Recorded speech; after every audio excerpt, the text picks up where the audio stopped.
We are fortunate tonight to have a senior member of the House Ways and Means Committee who knows Chairman Neal's thinking. We are joined now by Democratic Congressman Lloyd Doggett of Texas, a longtime member of the House Ways and Means Committee. And Congressman Doggett, you had been trying to get the committee to move to get the president's tax returns back when it was under Republican control, which was one of the great Don Quixote exercises I've ever seen in the House of Representatives. But here we are finally with this response, which you and I have had trouble imagining what the response could be other than handing over the tax returns, because there's never been a response like this to any demand by either the chairman of the Finance or chairman of Ways and Means Committee to see tax returns. Well, Lawrence, that's exactly right. And I really viewed the letter that we got tonight as kind of a fancy repackaging of the arguments the Republicans made over the last 2 years in blocking my 6 motions, and particularly of the comments that Secretary Mnuchin made in responding to my questions last month in committee.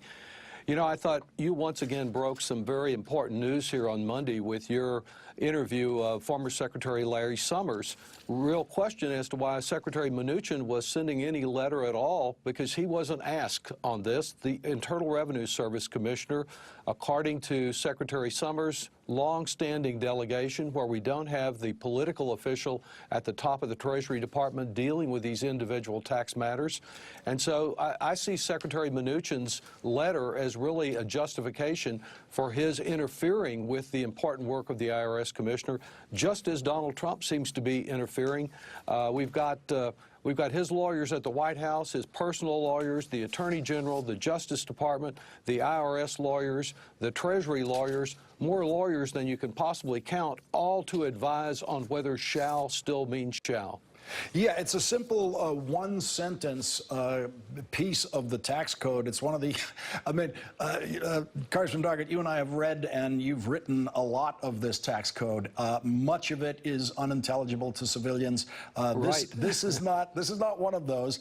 It simply says that the section 6103, it simply says that this information shall be furnished to the chairman. Any information about tax returns and underlying documents involving tax returns the chairman demands. Go ahead. Well, exactly. And you've noted the well-reasoned, well-crafted letter that Chairman Neal sent. And I think the fact that all these lawyers are involved in all this delay and dithering that is occurring raises questions as to why and if President Trump is being audited, whether his lawyers are trying to intimidate the Internal Revenue Service into not doing its job, whether the Internal Revenue Service has in mind a blessing to Trump of the type decades ago was given to Richard Nixon, and then when the audit actually occurred, it turned out he owed $500,000 in additional taxes.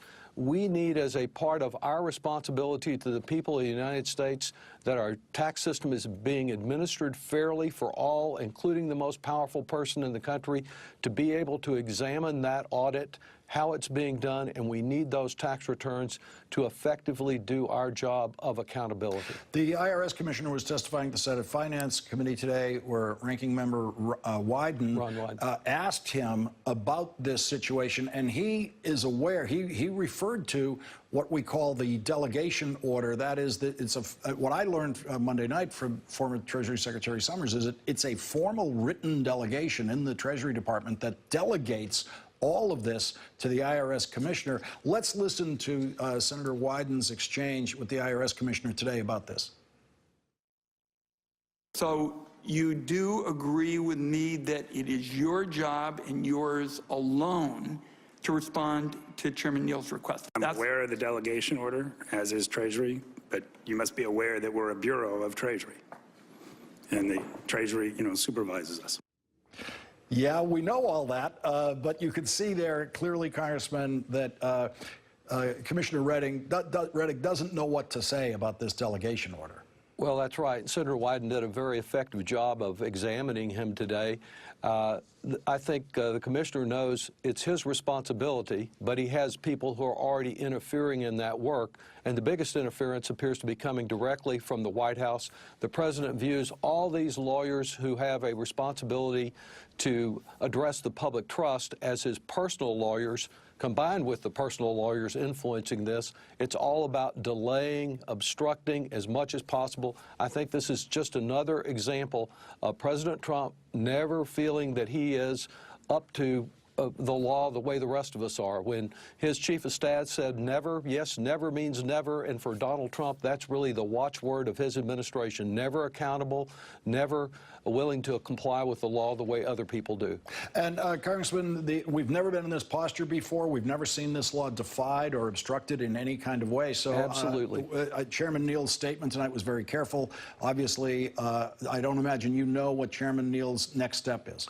No, I think he has a number of paths that he can follow. I'm sure that he will take a reasoned approach, trying to dot every I, cross every T, comply fully, so that there is no question when this actually goes to court, if the IRS does not comply with the law, that we're entitled to get that information. And as we've talked, Lawrence, previously, once we get it, it's not a matter of being able to display it on your program or in the news media. It is a matter of careful examination by the Joint Tax Committee on which I serve and by the experts there to look at the returns and see what's there and whether any of this information should be disclosed publicly. In the meantime, it will be private, and everyone looking at it will be subject to criminal penalties were it to be disclosed. Congressman Lloyd Doggett, senior member of the Thank House you. Ways and Means Committee, thank you very much for joining us tonight, Congressman Doggett. Really appreciate it. Thanks.